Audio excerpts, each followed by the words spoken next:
আসসালামু আলাইকুম ওয়া রাহমাতুল্লাহি ওয়া বারাকাতুহু। বিসমিল্লাহির রহমানির রহিম। হযরত আবু হুরায়রা রাদিয়াল্লাহু আনহু বর্ণনা করেন যে রাসূলুল্লাহ সাল্লাল্লাহু আলাইহি ওয়াসাল্লাম বলিয়াছেন, যে কোনো মানুষের উপর তাহার অন্য মুসলমান ভাইয়ের ইজ্জত আবরুর সহিত সম্পর্কিত অথবা অন্য কোনো বিষয়ের সহিত সম্পর্কিত যদি কোনো হক থাকে, তবে উহা আজকেই ওই দিন আসার আগে মাফ করিয়া লইবে। যেদিন না দিনার হইবে না দেরহাম, সেই দিন সমস্ত হিসাব নেকি ও গুনাহের দ্বারা হইবে। অতএব যদি এই জুলুমকারীর নিকট কিছু নেক আমল থাকে, তবে তাহার জুলুমের পরিমাণ নেক আমল লইয়া মজলুমকে দিয়া দেওয়া হইবে। যদি তাহার নিকট নেকি না থাকে, তবে মজলুমের ওই পরিমাণ গুনাহ তাহার উপর চাপাইয়া দেওয়া হইবে। বুখারী। বিসমিল্লাহির রহমানির রহিম।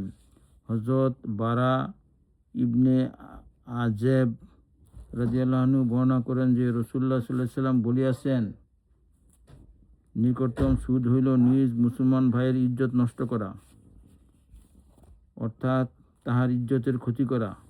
উহা যে কোনোভাবেই হোক, যেমন গীবত করা, তুচ্ছ মনে করা, লজ্জিত করা ইত্যাদি।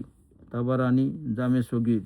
ফায়দা: মুসলমানের ইজ্জত নষ্ট করাকে নিকৃষ্টতম সুদ এজন্য বলা হইয়াছে, যেভাবে সুদের মধ্যে অন্যের মাল নাজায়েজ তরিকায় লইয়া তাহার ক্ষতি করা হইয়া থাকে, এমনিভাবে মুসলমানের ইজ্জত নষ্ট করার মধ্যে তাহার মান মর্যাদার ক্ষতি করা হইয়া থাকে।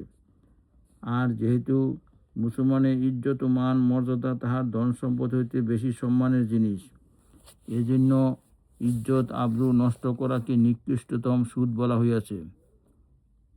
ফয়জুল কাদির বজলুল মাজহুদ। বিসমিল্লাহির রহমানির রহিম। হযরত আবু হুরায়রা রাদিয়াল্লাহু আনহু বর্ণনা করেন যে রাসূলুল্লাহ সাল্লাল্লাহু আলাইহি ওয়াসাল্লাম বলিয়াছেন, কবিরা গুনাহসমূহের মধ্যে হইতে একটি বড় গুনাহ হইল কোনো মুসলমানের ইজ্জতের উপর অন্যায়ভাবে হামলা করা। আবু দাউদ। বিসমিল্লাহির রহমানির রহিম। হযরত আবু হুরায়রা রাদিয়াল্লাহু আনহু বর্ণনা করেন যে রাসূলুল্লাহ সাল্লাল্লাহু আলাইহি ওয়াসাল্লাম বলিয়াছেন, যে ব্যক্তি মুসলমানের উপর খাদ্যদ্রব্যের মূল্য বৃদ্ধি করার জন্য উহা আটকে রাখিল, সে গুনাহগার। মুসনাদে আহমদ, মাজমায়ে জাওয়ায়েদ। বিসমিল্লাহির রহমানির রহিম। হযরত উমর ইবনে খাত্তাব রাদিয়াল্লাহু আনহু বর্ণনা করেন যে আমি রাসূলুল্লাহ সাল্লাল্লাহু আলাইহি ওয়াসাল্লামকে ইহা বলিতে শুনিয়াছি, যে ব্যক্তি মুসলমানের খাদ্যবস্তু গুদামজাত করিয়া রাখে, অর্থাৎ প্রয়োজন সত্ত্বেও বিক্রয় করে না, আল্লাহ তাআলা তাহার উপর কুষ্ঠ রোগ ও অভাব চাপাইয়া দেন। ইবনে মাজাহ। বিসমিল্লাহ।